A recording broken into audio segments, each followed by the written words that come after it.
Hello, everybody. You're listening to the Big Chill Podcast. This is episode 550. The PGA Tour is living it up.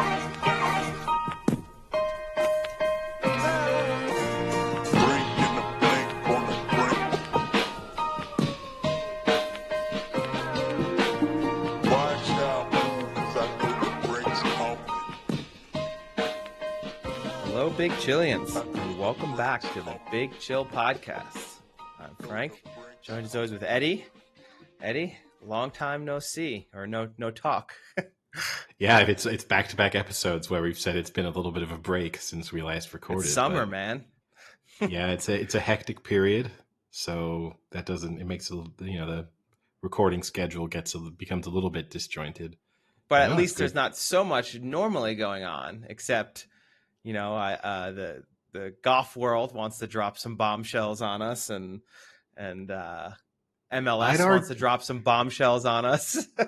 I'd argue, in terms of major news, this week is up there. And then when you do throw in the Champions League final on Saturday, the FA Cup final that's just happened, the other European finals that have taken place in the last few days, plus NBA finals and the Stanley Cup ongoing, you could make a strong case that this 7-day period could go toe-to-toe with any other week of the year in terms of most relevant sports news.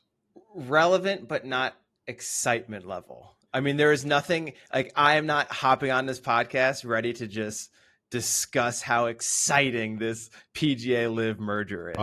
That it's not important. Do you want me, let me get you in the right mood quickly here. Okay.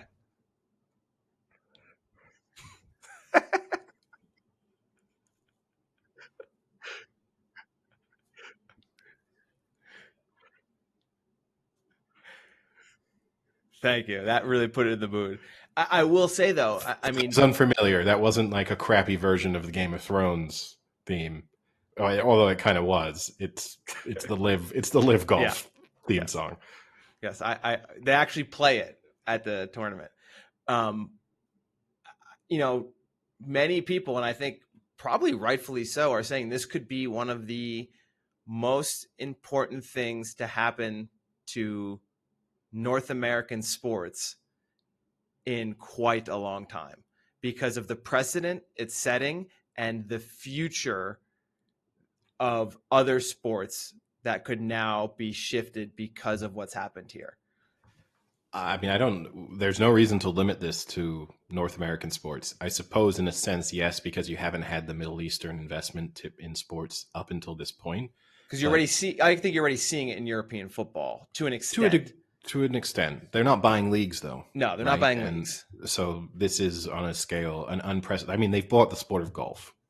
Yeah. So that's Saudi Arabia owns golf now. You've done a deep dive, and I wouldn't expect anything less. So why don't you kind of lay out what's happened for everyone who's kind of just been on the fringe of this? No pun intended. But to kind of just before I do that, to expand on your point too, I think you have to have, not only do you have this investment in the PGA and World Golf, essentially, but you also have Benzema leaving Real Madrid, right, to go and play in Saudi Arabia for a contract that's paying him $215 million a year.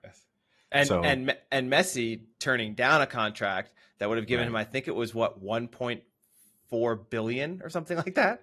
Yeah, I think it was supposed to be $400 or $500 million a year, somewhere in that region. But which we'll talk about later, because I think at a point, I can go both ways. I could say at a point you've got to sell out, and I could also say at a point, does it really matter? Like when you're getting up to those numbers. We'll deal with Messi when we get there. But just in the sense, they're just breaking the economics of sport, right? And the economics of sport were already broken in the sense that plenty of sports just consistently lose money and the finances make no sense. But Saudi Arabia is just kind of coming in here and just saying, just forget about everything. But okay. Take the driver out, Eddie. Put us in the fairway. So the LIV Golf, well, so already, the initial news was this is a LIV Golf PGA Tour merger. It's not a merger. And LIV Golf actually fundamentally has nothing to do with what has happened. This is the public investment fund, the investment fund of Saudi Arabia, investing in the PGA Tour, and then forming a partnership as a result to unify global golf with the DP World Tour, with LIV Golf, with the Asian Tour. So it's just kind of putting everything underneath the same umbrella, but it's not a merger. It does essentially still keep the PGA as the PGA Tour as the premier sport golfing tour in the world, but they have just completely sold out and taken the money from the public investment fund. And let me stop you there first, yeah, so I can get some clarifications. So what this then means is that it's not as if the LIV Tour is folding and then that the players are being folded back into the PGA Tour. That may happen, that the players might come back to the PGA Tour, but my understanding is that the LIV Tour lives on.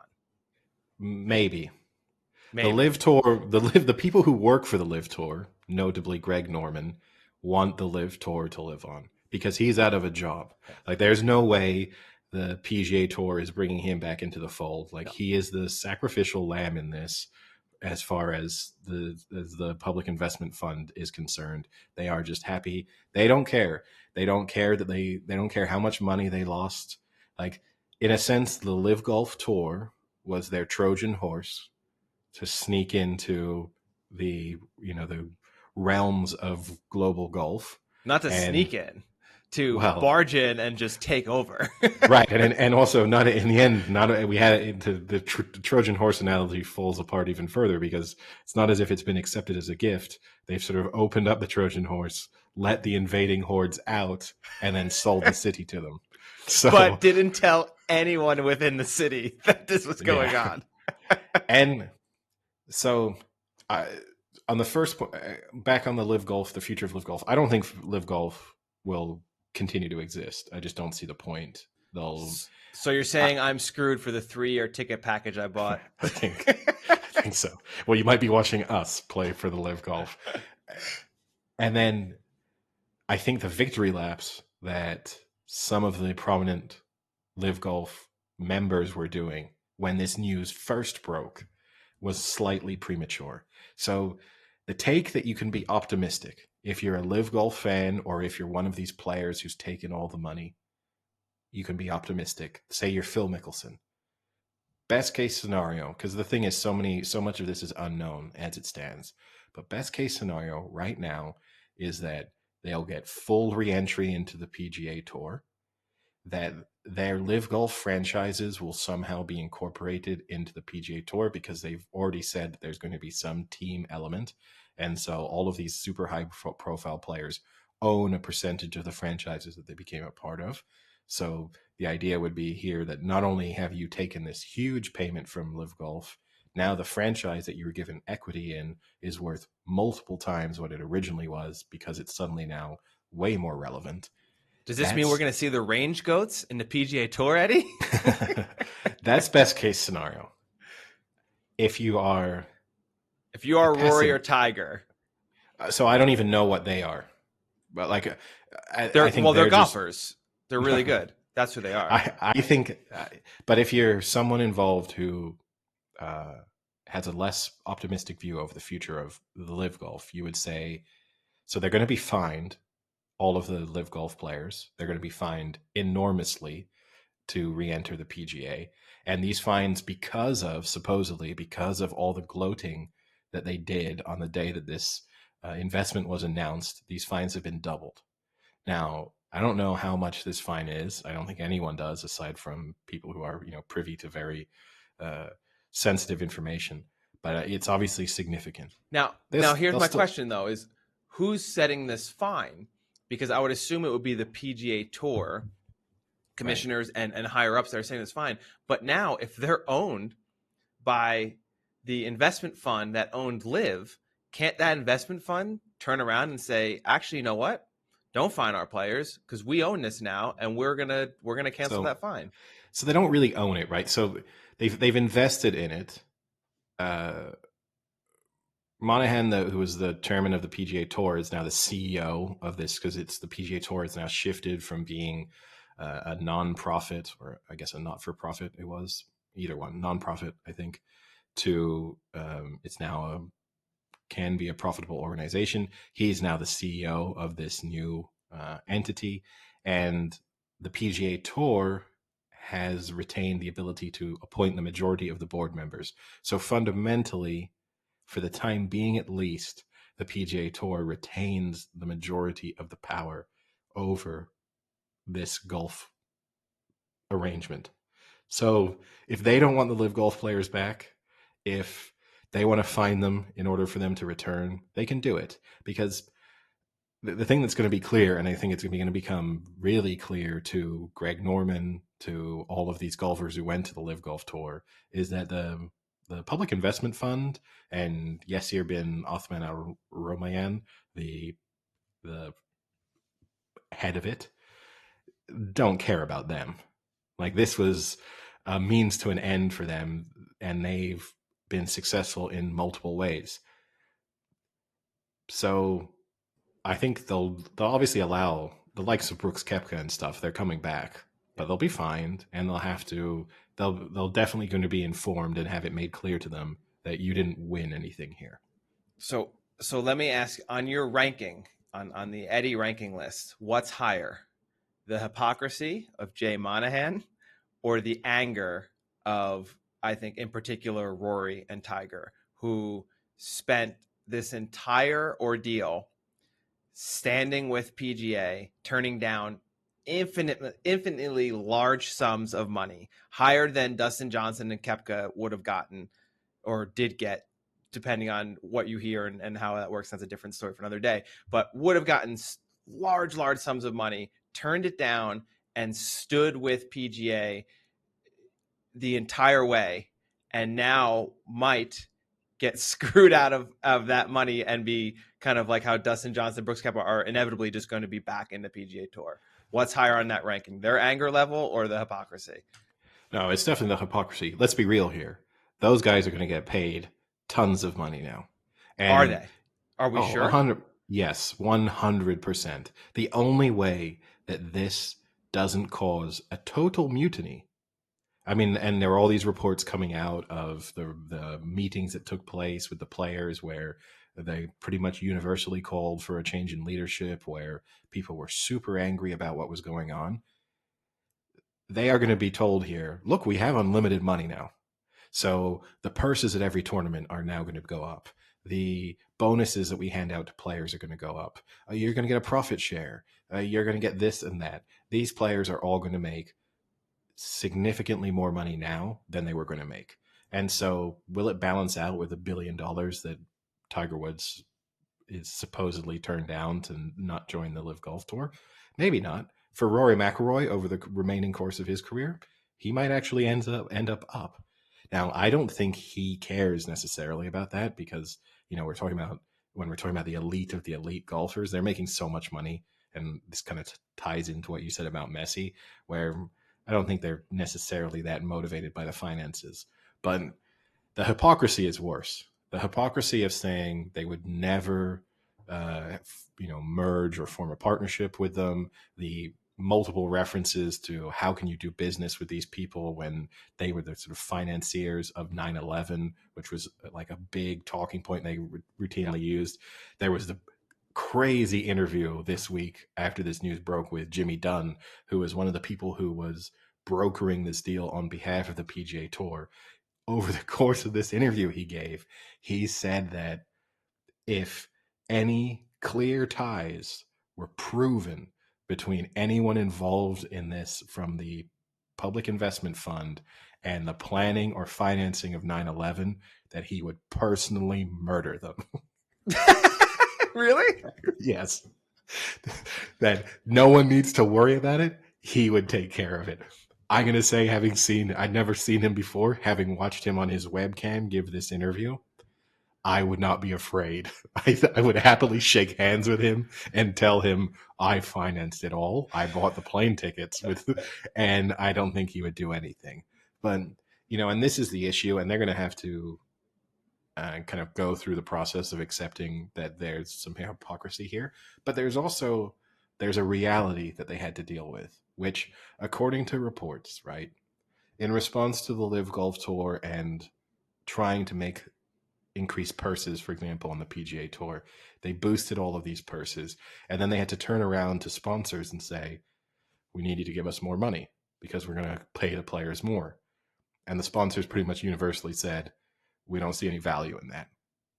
So they were facing a losing game against, an investment fund with infinite money. And the writing, to a certain extent, was on the wall that they, sooner or later, they were going to lose. There's then the other issue of the really protracted legal cases that they were getting themselves involved in, which caused two issues. One, the cost, and two, the fact that most people think they didn't really want their books to go public during the discovery process. So there are reasons for the PGA Tour where this is, even if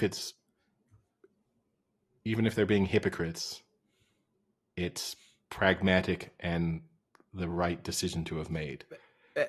Maybe. So let me stop you there again. So I can see that, but I think what a lot of people are also thinking is, what Monahan, the commissioner, had said is, there's been this divide in golf. We want to get rid of this divide, and it's better for the sport to not have this divide. I've went to a LIV tournament. I've actually watched LIV tournaments on TV. This was dead. I mean, it was a dying tour or event or whatever the hell you want to call it. It was not succeeding, and it was not going to last. And, maybe I'm wrong in saying that because the investment fund, like we said, they've just basically used this as a way to work their way in, and will take that monetary loss and not even think twice about it. So maybe they were willing to play the long game and just keep pumping money into a tour that people weren't going to, and people weren't playing. I'll interrupt you there, Frank. Not maybe they were willing. They were absolutely willing. But would the players have stuck by? Because I think at a point when you're a player and you're watching these tournaments you're playing in, and then you're going to like the Masters or the PGA Championship, and you're seeing the difference there, maybe that was starting to weigh on some of the, like, you can't tell me Brooks Koepka went back to the LIV Tour after he, was playing in these majors and said like, oh yeah, this is still kind of fun. I think Brooks Koepka is absolutely the worst example, because I think Brooks Koepka would look back on the past 12, 18 months and think, God, that couldn't have gone better for me. He didn't give a shit about normal PGA Tour events to begin with. So he basically got to treat every non-major as an absolute joke and had guaranteed income as a part of it. And then he got to turn up and win a major. He would have taken that. There's no world in which you write that script for him. Like, he would have gone back the next week to the LIV Golf event and gone, wow, this is incredible. I'm getting, like, he literally, got his cake and got to eat it too. Like, Koepka is the worst. I get what you're saying, but you're right. Koepka is the he example. He does only care of, about majors. Like the other, but maybe players like Dustin Johnson. Also, probably a bad. I mean, here's ultimately the thing, right? Most of the players playing on the LIV Golf Tour are either fairly insignificant golfers from a global perspective, or they're aging. Cam Smith is probably the one that stands out from, okay, you have the chance to be a kind of golfing superstar. You're not even in your prime yet. And then I guess Cam Smith is the one. He must feel less relevant as a golfer than he was right after winning the Open. He had that moment where everyone, he was the talk of the town. Like, oh, here comes Cam Smith. This is going to be his moment. And then he never comes up anymore, in part because he's played pretty poorly, but also just because you don't really see him. So you think most people were wrong then in assuming that LIV was going to die out soon? If LIV Golf had died out, they would have created another golfing competition. And if that one had died out, they would have created another. And I am so glad you just said that, because this is the exact scenario from The Office and the Michael Scott Paper Company when Dunder Mifflin buys them out, and he goes, Michael, I know I know the cost you're selling at. You can't run this business for very long. He goes, that's the difference. If this one falls under, I'll just start another, and then another, and then another. I have an infinite amount of names. And he goes, Michael, that's one. So It's literally what this is. This is Dunder Mifflin buying out the Michael Scott Paper Company, except the Michael Scott Paper Company is not financed by terrorists. Well, okay. Well, hold on. According to Jay Monahan, last month, but not this month. The views expressed by Frank Duca are in no ways representative of the views of the Big Chill podcast. I'm just repeating what the PGA commissioner told me a month ago.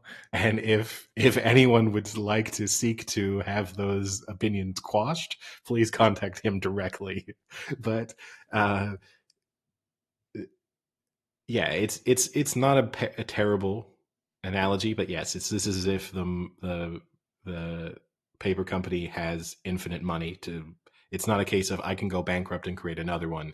It's a case of there's no such thing as bankruptcy in my world. This is a rebrand, and I can just rebrand forever. Like, this is an arms race, and you have no chance. And so, you know, you got to know your opponent is in a certain moment of time and decide, okay, they're committed, and then so you can reverse it.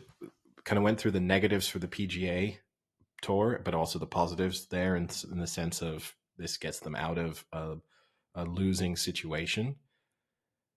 From the public investment funds perspective, I think this is pretty much a total win, because in the space of 18 months, 2 years, they've gone from being complete outsiders in the world of golf to now having a seat at the the main table, and to having Yasir now be pretty much the most powerful person in golf. And ultimately, I think it will only increase. Like, for now, the PGA Tour has retained, they've got the CEO, and they retain the majority of the board positions. And then 18 months from now, we're going to get another announcement of the public investment fund has put more money into the PGA Tour, and as a result of it, they now have 4 additional board seats and have taken majority control of the PGA Tour, or whatever name this is going to fall under. So it all feels kind of inevitable. Also, from the public investment fund's perspective, this is sports watching. Like, there's no doubt about it. This is about laundering their reputation through global sport. And the LIV Golf experiment probably was negative for them in that respect, because the only thing people talked about was like how can you do business with these people. Even a year down the line, that was a constant topic of conversation. This ends it. This will be a news story for a little bit of time, and then now they'll just get to spin it into, well, this is just like, we're sponsors. Everyone takes money from Saudi Arabia in one way or another. And now we're just sponsors of the PGA Tour. Now, do you think there's any way that realistically either the players or the fans can push back upon that? Like, is there in any alternate universe where Rory and Tiger rally all the players on the PGA and say, let's boycott playing in these tournaments because of what's happened? So this hasn't because been I think approved. You're right. Like, I think you're right. I don't think now that this has happened, they are solidified, and you can't do anything to push back on them. Well, yeah, it's just inevitable that they'll take more and more control. But so this hasn't been approved yet. This is the other thing, and this is all being spoken about as if it's a done deal, and it technically hasn't been approved yet. So there is a possibility that it falls apart at the last minute. Seems highly unlikely. I think the only way that could happen is, if there was a full mutiny of PGA Tour players, and you did have a bunch of them saying, yeah, that's cool, but I'm not going to play in these tour. I don't want my PGA Tour card anymore. I'll go and play elsewhere. We do think for the future of golf, we should create a rival competition now, and we're not going to have it financed by, sources of money that we feel questionable about. I just don't see that happening. Like, the planning that would have to go into that is enormous. Like, the risk. And what about sponsors? I mean, could that be a reasonable, where sponsors start boycotting? No, because if you sponsor golf, right, like, you're still going to want. I heard the Waste Management wants nothing to do with this now. If you're still going to want that day, like it is, it's a good opportunity to entertain people. It gets your name out there a little bit and stuff. I can't see a scenario. And if company X doesn't want to sponsor it, then company Y will step in now. It's still, and if anything, now the PGA Tour has unlimited money backing it, and essentially the finances of the tour are no longer as significant. If they wanted to have people sponsor things for less money now, they could do. I don't think they will. Like, they're not going to openly say that, but say it's an issue. Say American Express pulls out of sponsoring, and Waste Management pulls out of sponsoring, and Genesis, like all these companies that we have, and they'll just say, okay, let's tell some other company they can get it for 50% of what American Express was paying us, and let's just not talk about it publicly. Like, no one really needs to know. We just get a big name on board. Now it's the Microsoft Open. Perfect. Problem solved. So unless maybe you want to take some more shots at Jay Monahan for being a hypocrite, which I'll allow because it's pretty amazing.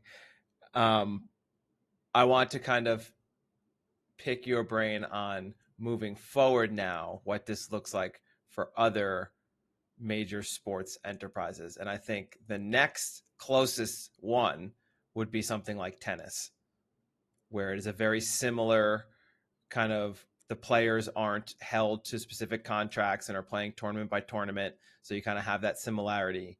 Is that going to be the next step, you think? Tennis is a good target. And for a while now, tennis has been going through the same experience as golf, with some kind of talk of rival tours popping up. I think ultimately tennis is not as suited, because I think there would be real pushback from the tennis community. Like, I think Wimbledon would just say, nope, you can go and play for them, but you're never playing at Wimbledon. But is that kind of what the Masters tried to do? They didn't really do it, though, did they? They didn't stick to it. They all kind of said, oh, yes, they ummed and ahhed about it. And then when push came to shove, they gave in and, yeah, okay. And then it's like, we won't give you future exemptions, but yes, if you're a reigning champion. And you don't have exemptions like that in tennis, right? You don't. Is this your anti-American view, that the Americans will give in, but the English won't? No, but no, because I can say it was all the Open was the same. The thing that complicates it in golf is you have these, you won it once, you can go forever. And so now they have to go back on this agreement that they had. You don't have that in Wimbledon. Like Pete Sampras doesn't get to turn up to Wimbledon next month because, God damn it, he should. because he won it in the 90s. So it's a little simpler of them to say, we're going to have our own, we're going to write our own rules for what means that you qualify, or we'll just switch to a full wild card invitation system. We'll do whatever we want. We won't be part of the ATP or whatever else now, and we'll handle it. And I think there would be more principles there. And I think tennis players ultimately would, the one that's gone, right? The one that is slipping through the hands in a similar fashion is cricket. Cricket's gone. Cricket as we know it is, 5 years away from looking radically different. Already we see it, there's Major League Cricket forming, and you see these franchises that originally were franchises exclusively in the IPL. Now those same franchises own other, the sort of group owns franchises in South Africa, now in the United States. It's going to just spread, and that's going to change cricket, because now you're going to be a player who doesn't play for, Surrey and England, and then maybe goes and plays for the Rajasthan Royals for a couple of weeks. Now you're going to be a player who plays for the global Rajasthan Royals franchise. You go and do 4 weeks in India, 4 weeks in South Africa, 4 weeks in the US, and you just fly from place to place playing for the same team. And at first, I think everyone's going to love that, because it's going to be world-class cricket on your doorstep. And then I think it's going to become really boring. But cricket's gone, because the money that it took to buy cricket is tiny, because cricketers don't get paid that much, and cricket doesn't make money. So, the real target of these sports are the ones where, golf was a tough one. Tennis would be a tough one. Football would be a tough one. The NBA or the NFL would be tough. Major League Baseball, they could probably have tomorrow if they wanted to. I mean, how amazing would it be if the Public Investment Fund, with all this, the talk of 9/11 and Saudi Arabia and all those ties, what if they bought, America's pastime, and just the New York Yankees were strolling out, being owned by a Saudi Arabian entity. That those are the ones. The NHL, they could buy chump change would buy them the NHL. They would be like, oh, I found this, just loose change that I had sitting in my couch in Jeddah. I just used that to buy the NHL. Awesome. And now we're going to go and make them play 10 games a year in the Middle East. In the line, that thing that they're building out there. Exactly. Yeah. Which, if that thing ever gets built, I might have to go and see, because the 3D animated renderings of this thing is absolutely amazing. I mean, it looks like it's from 500 years in the future. It does, yeah. And we'll see when the rubber hits the road. We'll see whether it still looks, because a lot of mock-ups look like they're from 500 years in the future, and then you see the reality. Yeah. It's like when the prototypes for the cars come out, and you're like, oh my god, that looks like a car that would never exist, and then it never exists, and it doesn't. And it doesn't exist. This looks like it came from Blade Runner. If Blade Runner hadn't been like a dystopic universe, and it was actually like good. Except this might be Blade Runner. I mean, this is the thing: is you might have the nail on the head there. But yeah, I think, and just in general, it's just they're breaking sports, right? And maybe this is how we can transition away from specifically golf to like I said, you see the Benzema contract. You've got a guy who is a year removed from having won the Ballon d'Or, who was a central figure for Real Madrid, a team consistently relevant in Spain and in Europe. Who were outclassed in the semifinal, but still made the semifinal of the Champions League this year. And you have a player who undoubtedly they would have wanted to have stayed, opting to take just an ungodly sum of money to go and play in Saudi Arabia, a type of money that no one else could compete with. And there have been situations like this sort of in the past in football. Like we're only a few years removed from when China was supposedly going to kind of buy world football, and you had the likes of Oscar and stuff going over to play there. The difference was there is players always ended up struggling to get paid, and the teams kind of would go bankrupt, and like it's just things didn't work well. But again, because this is just they get to print their own money in Saudi Arabia, everyone's going to get paid. Like, there's never going to be a moment when Ronaldo is calling them up saying, hey guys, where's my check from the last few weeks? That's never going to happen. Benzema is going to get paid, on time, every time. Probably got it paid all up front for all we know. And yeah, it's sad. It's sad. So I guess the question with Benzema and Messi, and I guess Ronaldo as well, is if they were to sign for, let's say, a more natural club, like somewhere in the Spanish or English leagues, what would their level have been? Would they still have been as exciting? Or is Saudi Arabia kind of just a better version of the MLS right now, where they're picking apart talent that's on the wind down, but slightly higher than what the MLS can get, except obviously for Messi now. But don't get me. I see. I do the Messi coup means that it's the reverse.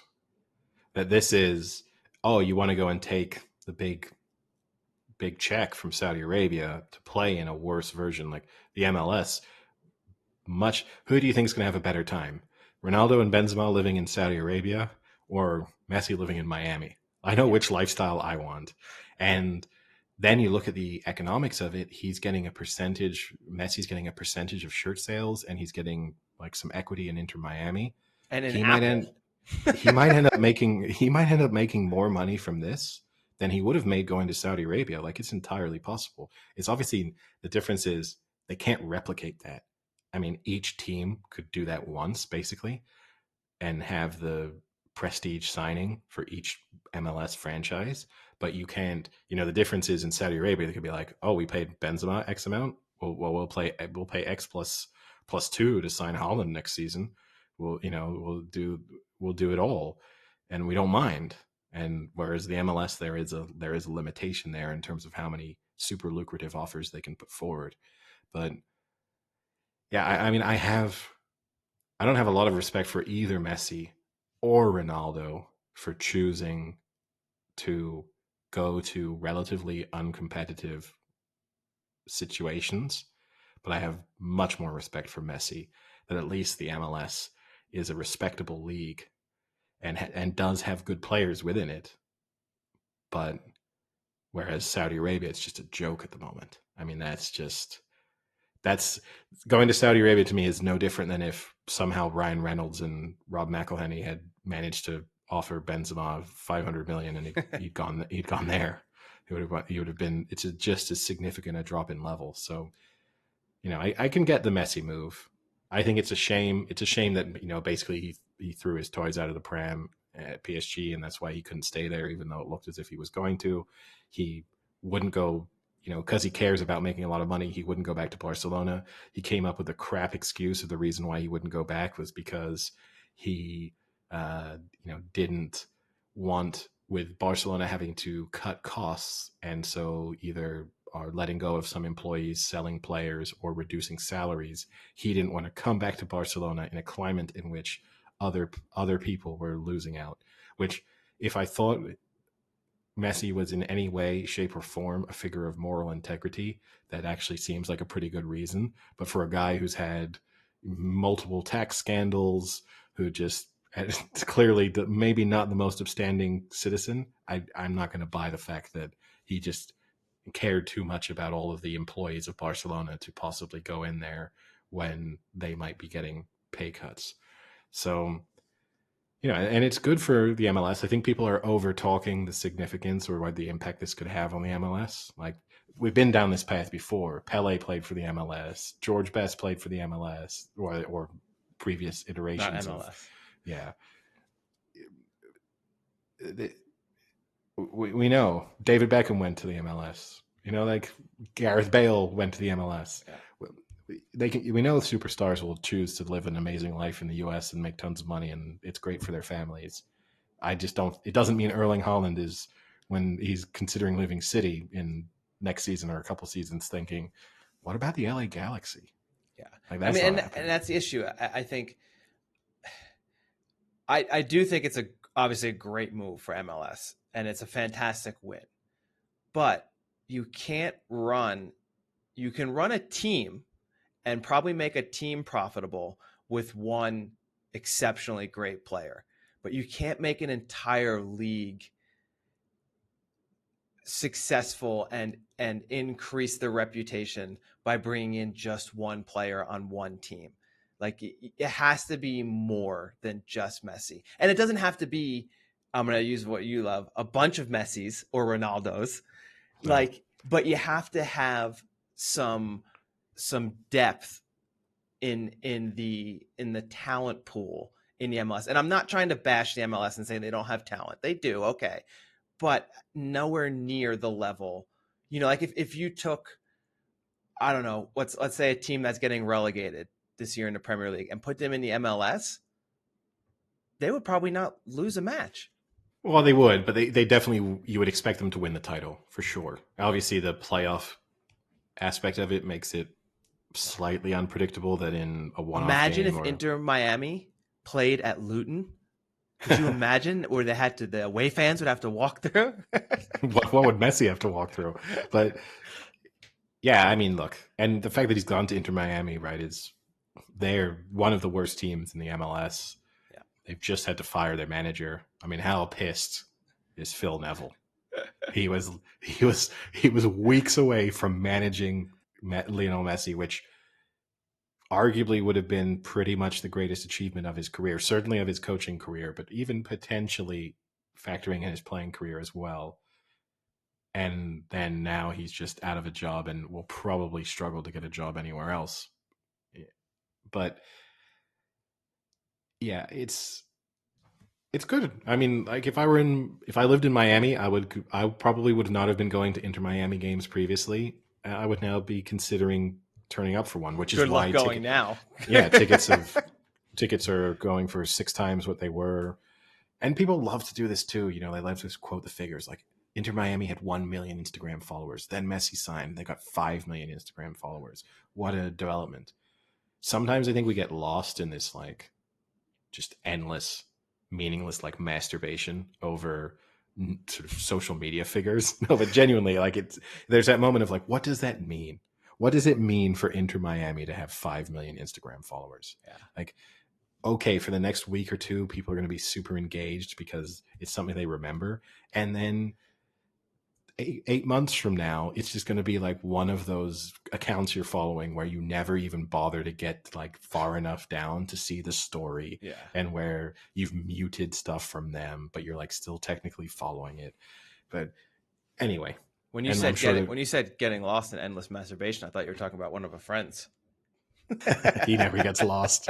Laser focus. But yeah, but it will be, look, it's going to mean for at least the next 12 months, people are going to have to talk about the MLS a tiny bit, which, wasn't the case. But it also then depends, how much does he play?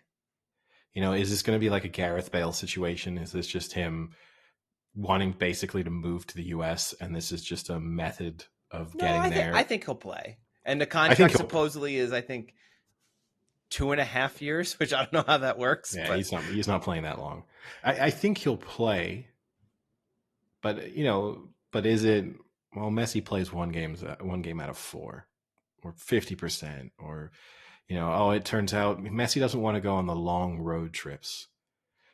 So he plays home games, and he plays. Now, Miami's a hub; they can fly anywhere. Direct. Well, yeah. Well, I think they're probably chartering their plane anyway. Well, maybe now not they before. definitely are. Now they are. But I just think that will be the interesting thing to see. But yeah, it's and look, he's old.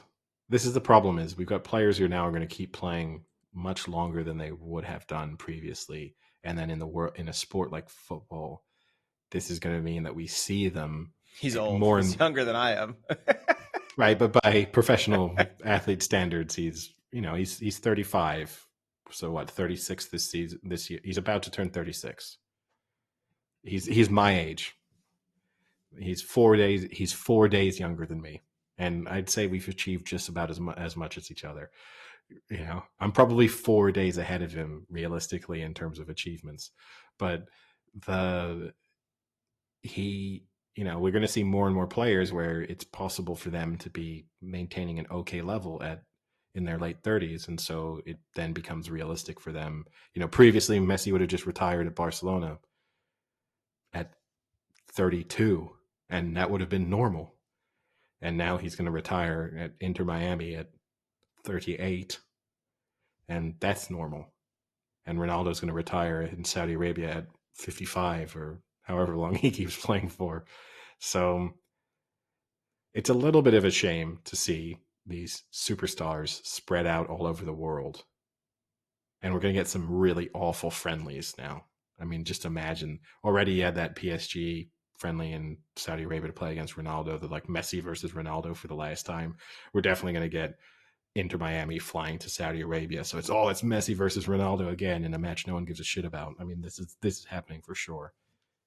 So would you like to stay on European football and wrap up, or do you want to bounce around and come back to, the FA Cup, which was City's second notch for their treble, and then we could do FA Cup treble coming up. Yeah, and then the Champions League final tomorrow. Yeah, FA Cup. I mean, I don't think there's too much to say about it. City scored in 15 seconds or whatever it was, and at that moment you thought it was probably going to be a procession. And I think actually Manchester United deserve some credit for not folding and playing it was a pretty evenly matched game in the end. I know Ten Hag afterwards claimed that Manchester United were the only team in the world who could fight back against Manchester City at the moment. That might be a little bit extreme, but but at the same time, I then start to think of a list. They have brushed aside Real Madrid, and they brushed aside Arsenal, they brushed aside Real Madrid, they brushed aside Liverpool, they brushed aside Bayern Munich. You can kind of run through and go, well, who in recent weeks they've played a pretty strong set of teams, and no one else has managed to. So there's some credence to what he's saying, and then the only real talking point, right, is, well, I guess there's two. De Gea's somewhat poor goalkeeping, for the second Gundogan goal, where he didn't get down particularly quickly. But I do think it's tough. Like, you're having to move. It's coming through a crowd of bodies. Someone's shooting when you maybe don't expect them to. And then the penalty decision. On Grealish. For Manchester United's penalty, that was the equalizer, yeah. What was really interesting is post match they interviewed Grealish, and he was, even after winning, was still very upset that he had that penalty called on him. Like, he was not happy about it. Which you can get, right? Because he'll probably play in other FA Cup finals, but he might not. And then that's the like Jack Grealish moment in the FA Cup final. Maybe.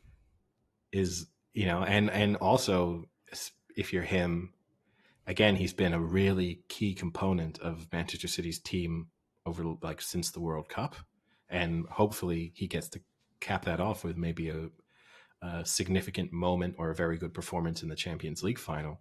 But he doesn't have the signature moment as of yet.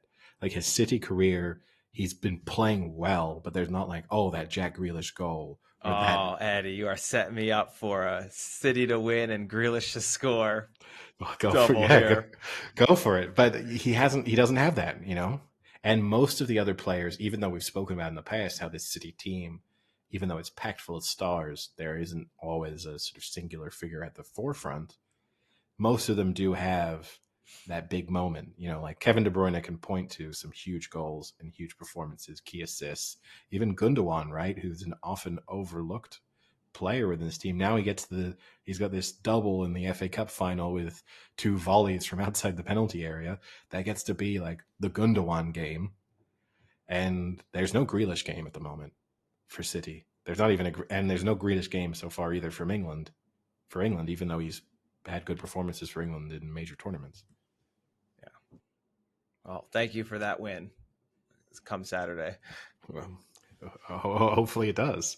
So I guess we can go there. I don't see any way in which, I don't see how Inter Milan can live with Manchester City. Kind of following on from what Ten Hag said, I just think they're a class above absolutely everyone right now and so full of confidence. And Inter Milan have been better in recent weeks. They had that mid-season dip in form, and they are better. And Italian sides are tough because they'll sit deep and they won't care about not having possession, and they'll just try and turn it into an ugly game, and they're going to waste time at every opportunity, and they'll try and keep it 0-0. And if they somehow snatch a lead, then they'll be, you know, this will be the ugliest game of football you'll watch. But I just think I don't see how City don't score at least 2 goals, and I can't see Inter Milan scoring 2.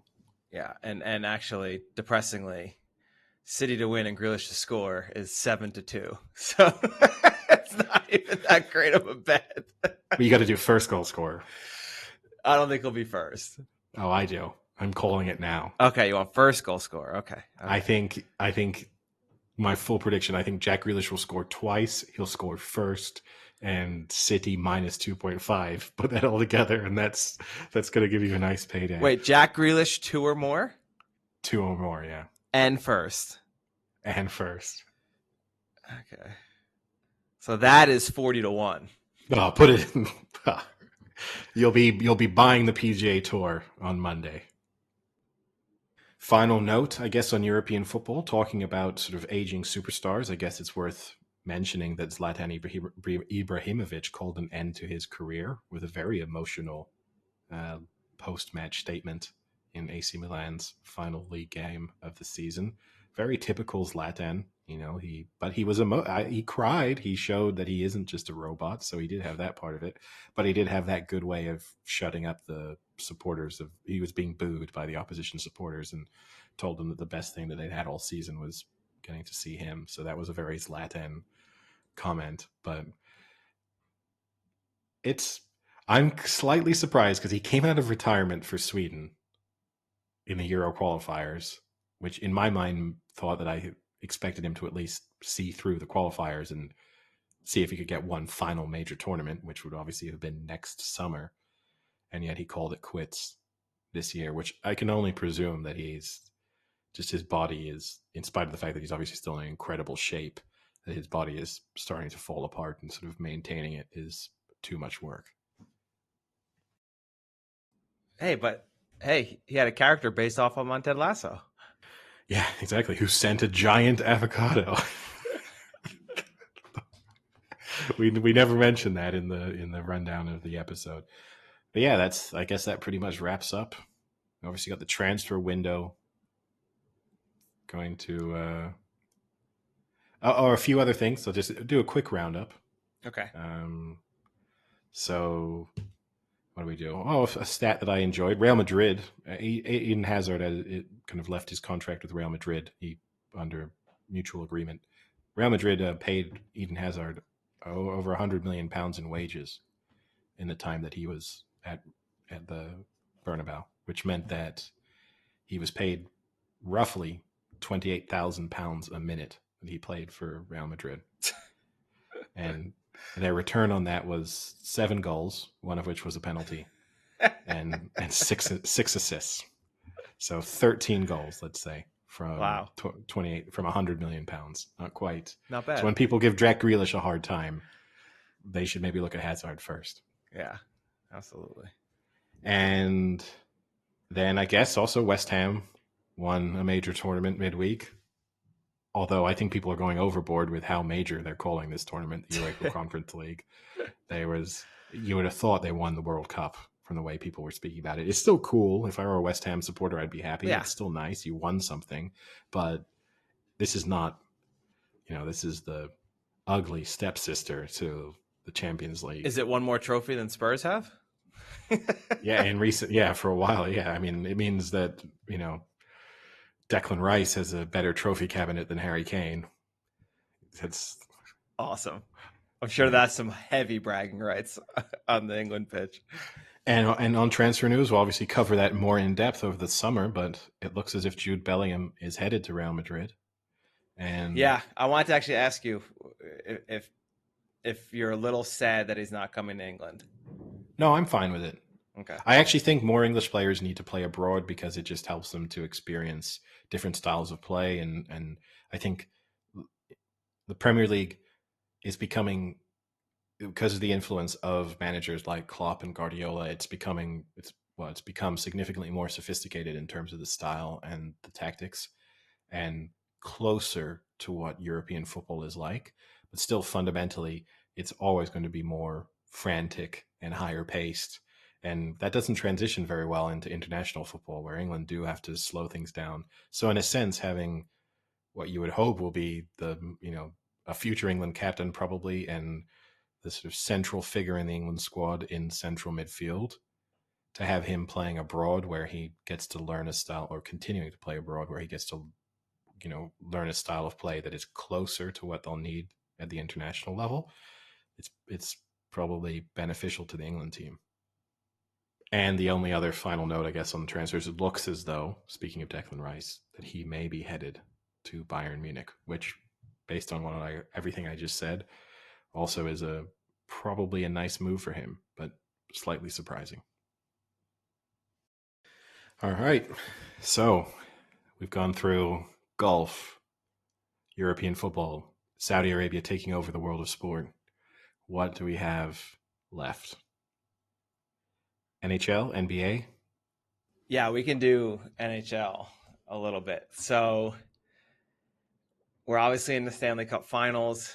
Game 3 just happened yesterday. The Panthers got one back. Now they're down 2-1 in the series.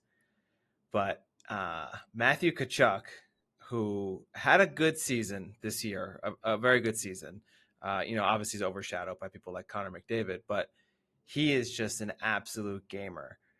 And this playoffs, he has, I want to say, now it's got to be 5 game winning or game tying goals for his team. Like, he is just super, super clutch. Like one of the most clutch players I've ever seen in a playoff. And last week or 2 weeks ago, before they made the Stanley Cup Finals, they went into an overtime game while I was playing hockey, and we had a break. So there was a bunch of us at the bar watching the game, and it went to overtime, and we said, let's all throw a bet on who's going to score the game winner. And the one kid went Tkachuk, and he had just gotten the last overtime game-winning goal the game before. And we're like, he just already got one. We probably missed it. Let's go with like so-and-so. And then, of course, Kachuk scored the overtime game winner, and we were just like so upset because it was the first name that got thrown out, and we should have just went with it. Like always go with the gut, always go with the first name. You can't, when someone throws it out. I know. And you and I have been in that scenario I know. many, many times. But once someone throws it out, the kind of FOMO of not doing it is worse than the win or the loss. So you just have to do it. And then you are then stuck with having to then do it every subsequent bet. Yes. So let's flash forward to last night. The Panthers are down, and Kachuk actually puts in the game tying goal with like a minute 30 left. And obviously, like, it's tough to bet game tying goals, but he scores the game tying goal with a minute 30 left. They go to overtime, but 10 seconds before they go to overtime, the Panthers get a penalty. So they're now on the penalty kill, and Vegas is on the power play. So Kachuk normally probably would have been the leader for overtime winning goal, probably at like 4 to 5 to 1. But because they were on the PK, he was at 8 to 1. And I was like, I got to do it.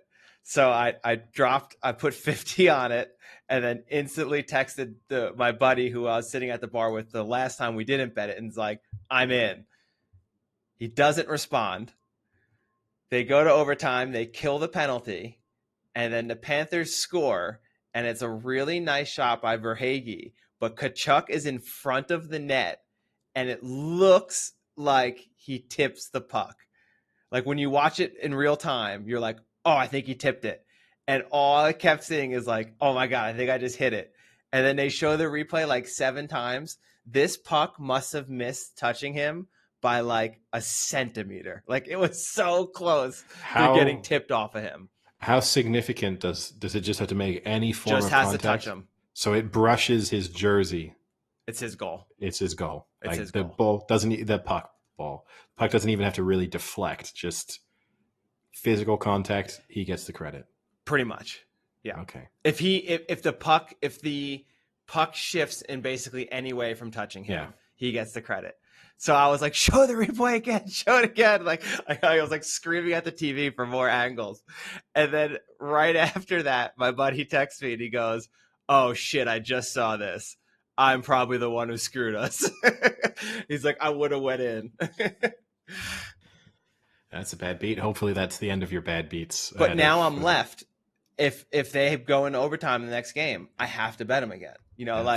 And that's that even FOMO. next season even next season in the regular season, you're gonna have to do it every time.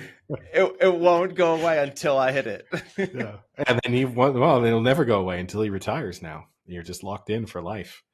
We've had those kind of relationships previously with athletes and teams. Sometimes you got to keep going there. And I guess the NBA Finals, the Denver Nuggets, having slipped up at home in Game 2, sort of demolished the Miami Heat in Game 3, and with Jokic just putting on.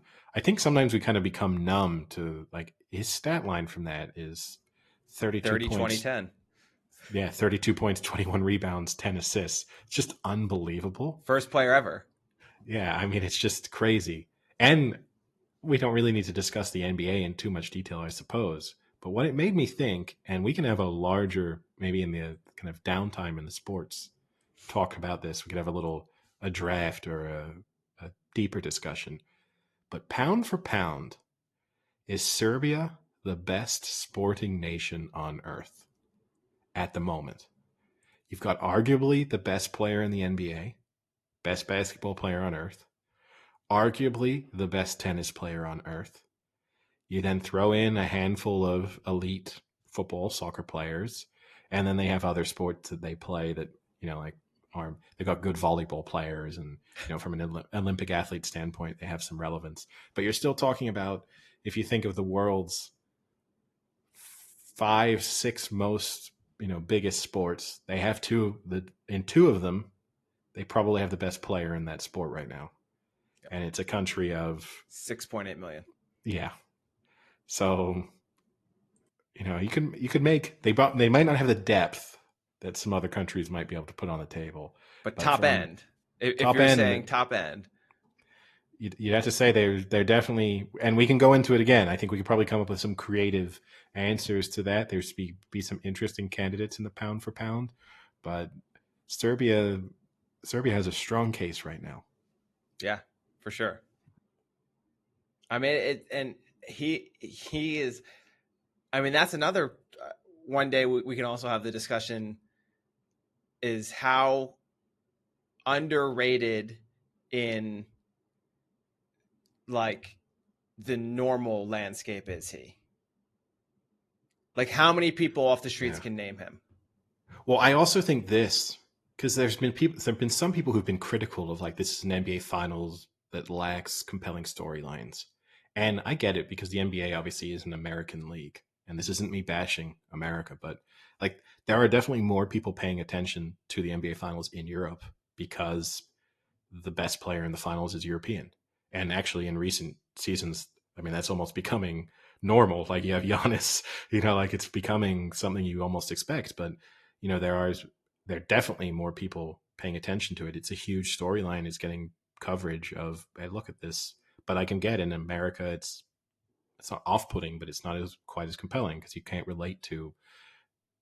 Although the thing about Jokic for me is it's the same like Steph Curry is relatable because he's not a giant and he's an athletic freak by normal person standards, but he's not an athletic freak by NBA standards. And Jokic, he's definitely an athletic freak. And I think people underestimate his athletic ability because he doesn't really pass the eye test in terms of athleticism. Like he's not ripped. He doesn't look particularly quick. He looks super awkward when he runs. He almost always looks tired. Like there's, you don't watch him and think, wow, this is an elite athlete on show, especially when you can't appreciate his size because he's just on a court with a bunch of other tall people. So you don't even really think about how big he is. That to me, in a sense, makes him kind of relatable. Like you watch a lot of what he does and you feel to yourself, I could make passes like that. Like there's no physical limitation stopping me from reading the game in which he does. That's purely just, I mean, it's obviously some natural ability, but it's just an understanding of the sport to such a high degree. And that's the thing that surprises me. Like I can't relate to Giannis. Like there are several key components of his DNA that separate us. Like he has an athletic ability that I would just never have. I can't relate to LeBron James. Like there's nothing he can, there's no part of me that I think, yeah, that when I play pickup basketball, I can feel like that. I could go and play pickup basketball and feel kind of like Jokic.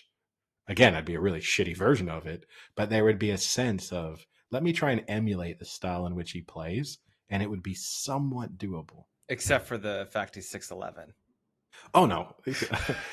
Again, as I said, because he looks sort of dumpy, people people are completely, and he's lost weight since he entered the league, but still, he doesn't look in fantastic shape. So people, I think he gets, people are underestimating his physical abilities. Like you can't play in the NBA unless you are an incredibly gifted athlete purely from a physical standpoint in terms of speed, foot movement, agility. You might look cumbersome by NBA standards, but that still means that like if he turned up to kind of do something with the average person, he'd look like a ballerina, like that. There would be nimbleness in his movement that we just wouldn't be able to compete with. But yeah, I just think he's not a good face of the NBA in terms of the fact that he seems like a slightly out of shape Eastern European, but he is a good face of the NBA because it's as if you made a lot of people grow by a foot and then made them really good at a sport. Yeah. Do you want to take a guess at how far his standing reaches? Oh boy. So an NBA basketball hoop is 10 feet high. Okay, so literally how high his with his if he just puts his arms straight up. he said he's 6'11", right? Yep. He's got a huge wingspan because that's part of what makes him look Yep. kind of weird. Is his arms are disproportionate to his body. So I'm gonna say his standing reach is. I mean, like, kind of comparing on myself, like for our listeners, Eddie is now emulating that he could be him by I'm trying to reaching his figure arm out. up high. I'm trying to figure out like. So I'm 6'2", and my arms feel proportional. So I'm trying to figure like I'm getting like an extra. This is amazing. I'm probably getting an extra 2 feet with my stand. I'd say my standing reach is about 8 foot, 8'2". So if I bumped myself up then he's 9 inches taller than me. So that's going to give him a little bit of a bump. I'm going to say 12 feet. 12 foot. Jesus Christ. I said it and then I realized how high it was. I pulled a Sam, the outrageous guess. That is outrageous. I don't know if anyone in the world has a 12-foot standing. Well, definitely like Bol or whatever his name is probably does. No, okay, 10 feet 6 inches. Well, think about this. If a basketball hoop is 10 feet, do you see him just catch the ball and drop it into a hoop? Not far off. It's 9'3". 9'3". So he's reached 6'11". So he's okay. Yeah, I should have stuck more with so about 9 inches away from being able to literally just stand there and touch the rim without even the calculation I was doing with my own arm length was actually not terrible. I should have stuck with the math I was working out there. But yeah, I mean, it looks as if so Taco Fall, who is the Central Florida center, played for the Celtics for a bit and stuff. He's 7'7", and his standing reach is 10'2". So you predicted 2 feet higher than that. Look, it wasn't my best guess. All right, I can't nail them all. Then if I did, then listeners wouldn't appreciate how frequently I'm right. You know, sometimes it's the exceptions that make you appreciate the excellence. You could stack 2 of me up, and I would just be taller than that. Short King Summer. Speaking of, because we're going to be seeing each other soon, I am really upset because I did not plan accordingly and I've gotten caught up with other things going on. I was going to waste about $120 to buy the shoes that have like the sneakers that have like the 3-inch heels. The like hidden lifts. And I wasn't going to use them until like the second to last day. I was just going to pull them out and see if you could notice that I was then at your eye level. You still would have been below my eye level, but the real person to have done it on would have been the first time you saw Vasilis to be wearing them and just see him, because that would have made you taller than him, and that would have he would have been confused. He would have we would have been able to watch his mind slowly work to try and figure out, like, has Frank always been taller than me? And you could have definitely then convinced him that you were doing some new exercise that had like stretched your spine by 3 inches or something. He would have 100%, and we would have watched him for a year sort of, hang himself upside down by his shoelaces or something in an attempt to become taller than you. Yeah, that would have been good.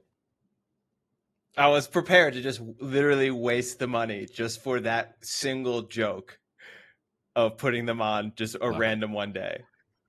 You say that, but really what you were prepared to do was to buy lifts, but have the excuse of a single joke to justify owning the shoes, so that in future you could have worn them and people have been like, why'd you even buy those? You'd be like, oh, this one time it was like a practical joke, but actually most comfortable shoes I've ever owned. So I don't wear them for the lifts anymore. I wear them because they're just great. No way. I got vertigo. I don't want to be nervous putting those things on. Yeah. Well, I'll get them for your birthday. How about that? Thanks. Maybe we can get them. The real shame is could have got them. We could have done some content about it, and maybe we could have been sponsored by the shoes. But yeah, we'll be obviously seeing each other soon. Royal Ascot coming up, so we'll have to do a little bit of a. Oh man, what a slap in the face! They call them elevator sneakers. That's like the common term for them. Elevator sneakers. Damn, that's a burn. Yeah, we'll see each other soon. We'll do the Royal Ascot preview. Yeah, get some you'll be happy to know my suits were in the cleaners for 11 months. I picked them up today. That's impressive in a sense that they hold on to them. When do they throw them out? Did you ask them? She said I would have gotten a call at the 1 year mark. Okay. But it was funny because I just must have forgotten to pick them up, and then just completely forgot about it. And then yesterday I started to get my stuff together, and I said, "Oh shit, where the hell are my suits?" And I thought, like, there's no way that they've just been sitting at this cleaner for 11 months, and they have. And you get charged $1 a day after the first month. You're joking. No, I'm just kidding. But no, and obviously, good opportunity then, if you don't follow us already, to follow us on Twitter and Instagram, because you'll get some Royal Ascot related content. And not just Royal Ascot, we're also going to one of the T20 Blast matches, Surrey against Middlesex, the London Derby, that we'll also be attending. So you'll get some cricket related content as well. So something for us to look forward to on a personal level, but also the listeners to look forward to from hopefully some fun topics as a result. Yeah, I mean, we'll definitely have some fun stories. I was watching, I know you don't like the Smart List podcast, but I usually listen to it. I like Will Arnett, and Jason Bateman's okay. But they have a documentary on now what is called Max, formerly HBO Max, where it's them doing their live podcast, but just basically they're just sitting up in front of a stage and interviewing someone. So I don't know, like it's very simple, but it's basically the documentary is literally just following them around as these three act like idiots with each other as friends. And it always gets me thinking when I see something like that part of me always wishes back in the day that there were like camera crews kind of following us around so I could have those memories, because I can't remember what I've like some of the really fun things we've done because my memory is now so terrible. But I think it's probably for the best that there weren't camera crews around for some of the things. But it still is one of those things where it'd be really like, I imagine 50 to 70 years from now, it'll be really easy to have like a little floating camera that kind of just follows you around your night that is kind of out of the way, and you can just film everything you guys are doing, which would be pretty cool. Yeah, like a drone that just tracks you, which you can like already a little have mini already. drone. Yeah, but to have one that's not a less annoying. Noisy one. Yeah. No, for sure. And you're right. Like, look, if I could have the night at Belushi's of us playing beer pong against random backpackers and have like that as recorded, it would be entertaining to watch. But then there's other nights that I definitely wouldn't want. But even just like the days at Royal Ascot where we're just hanging out, because for me one of my favorite ones was about the 30 minutes straight.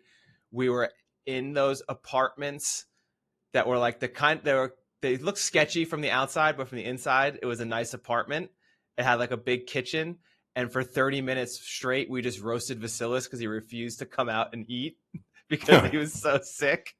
Like those are the things that would be really fun to have on camera. Just us like tearing into them. Well, because, and I think this is ultimately right for most people within a good group of friends where you do have some funny things. If you film it 24/7 and then you edit it well, there's going to be enough enjoyable content to like make it entertaining. Yeah. You'll be like, okay, yeah, we followed you around for a week. And from that, we got 45 minutes of makes you guys look great. You all look really funny and quick and, like super witty. And it looks like you're just nonstop laughs. Yeah. We'll cut out the 90 minutes of you all sitting in silence when you didn't know what to say to each other, or When you're on your various, phones for 20 minutes. The various other things that have happened. But as far as the outside world is concerned, this will make you all look fantastic.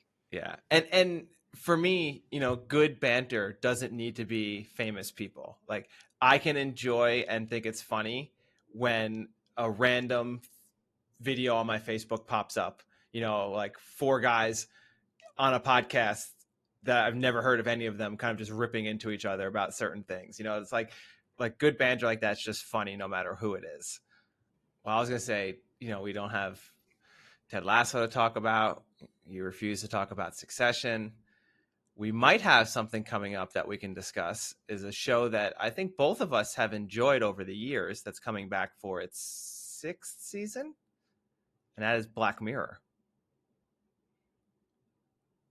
I might be out on Black Mirror. No, I know the last.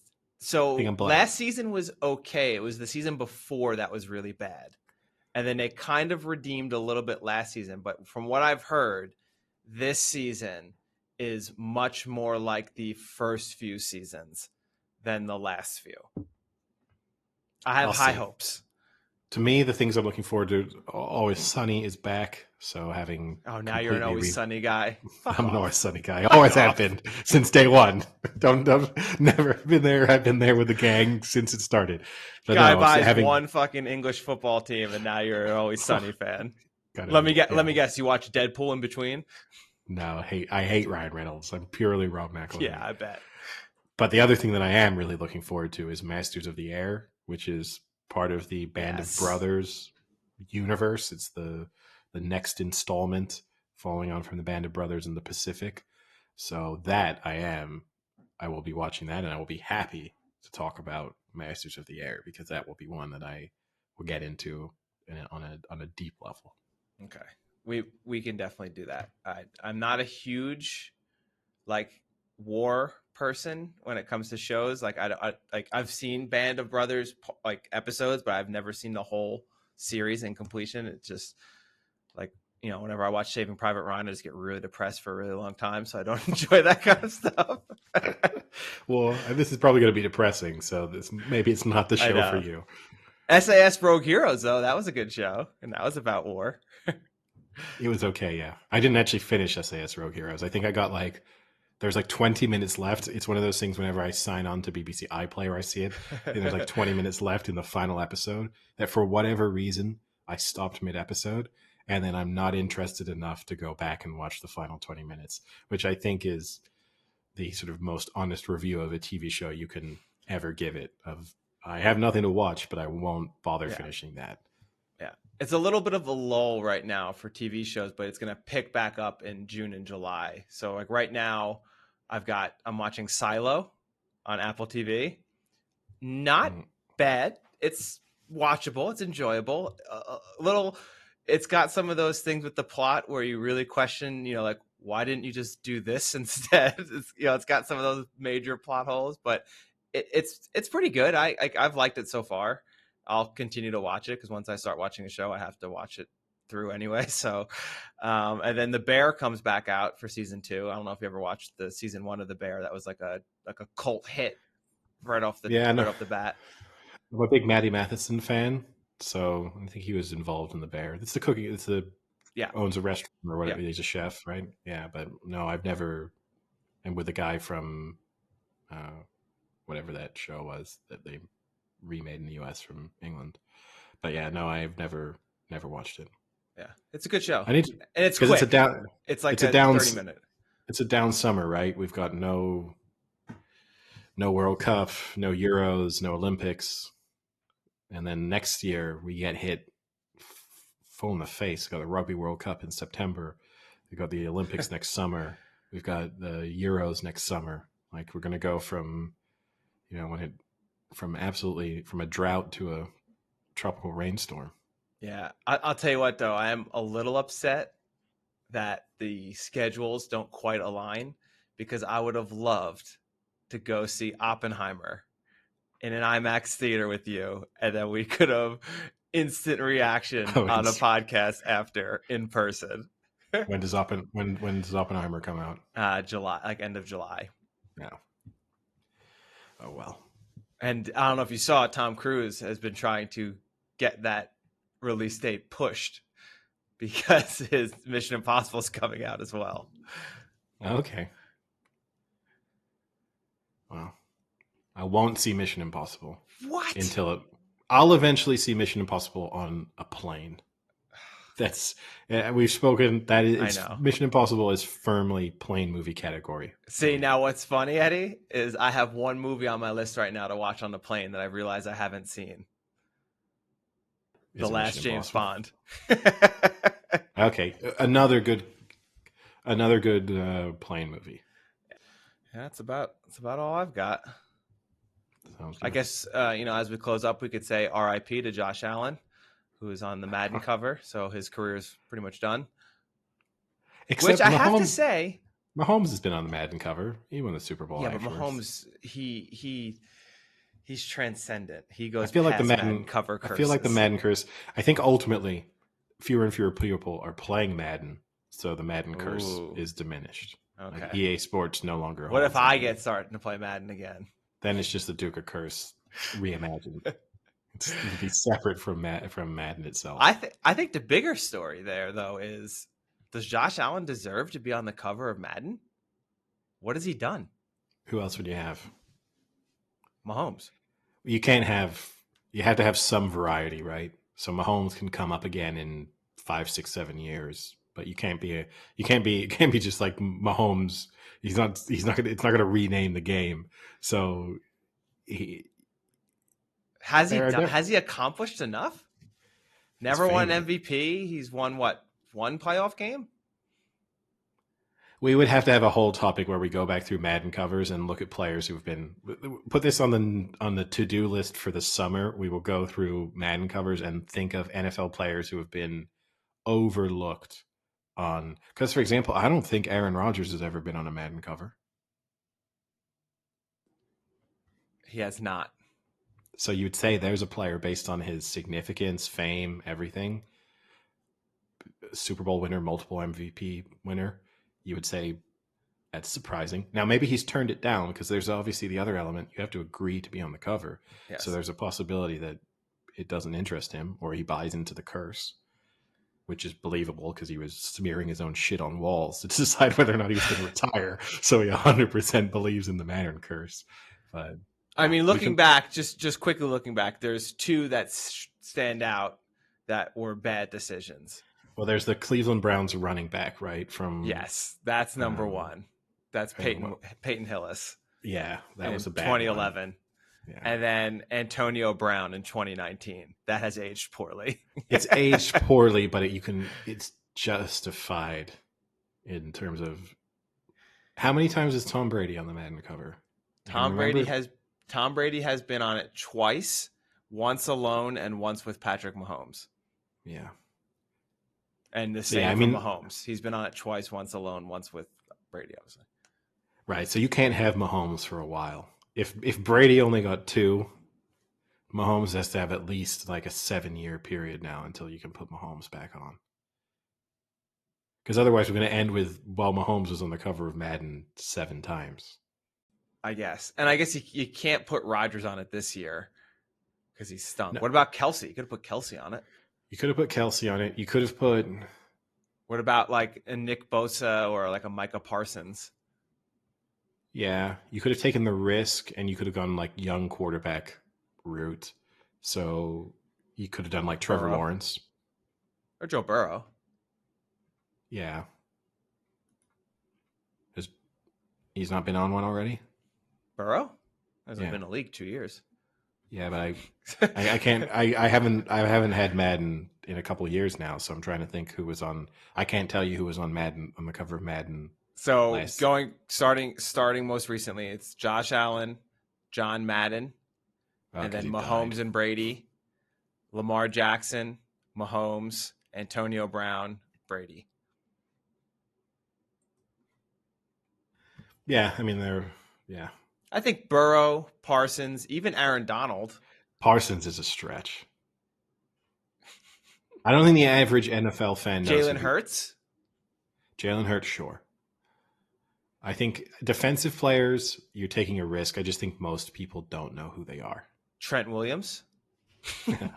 Show some offensive tackle love. Yeah. Career mode where you can only play as a center. It's just a long snapper. That's all you can do. But you have to be excellent. Yeah, I would probably rather gambled on, yeah. I mean, Joe Burrow's not a gamble. Trevor Lawrence would have been a little bit of one.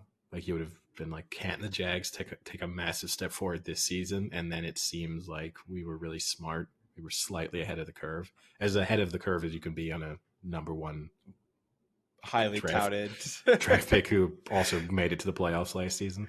But still, yeah.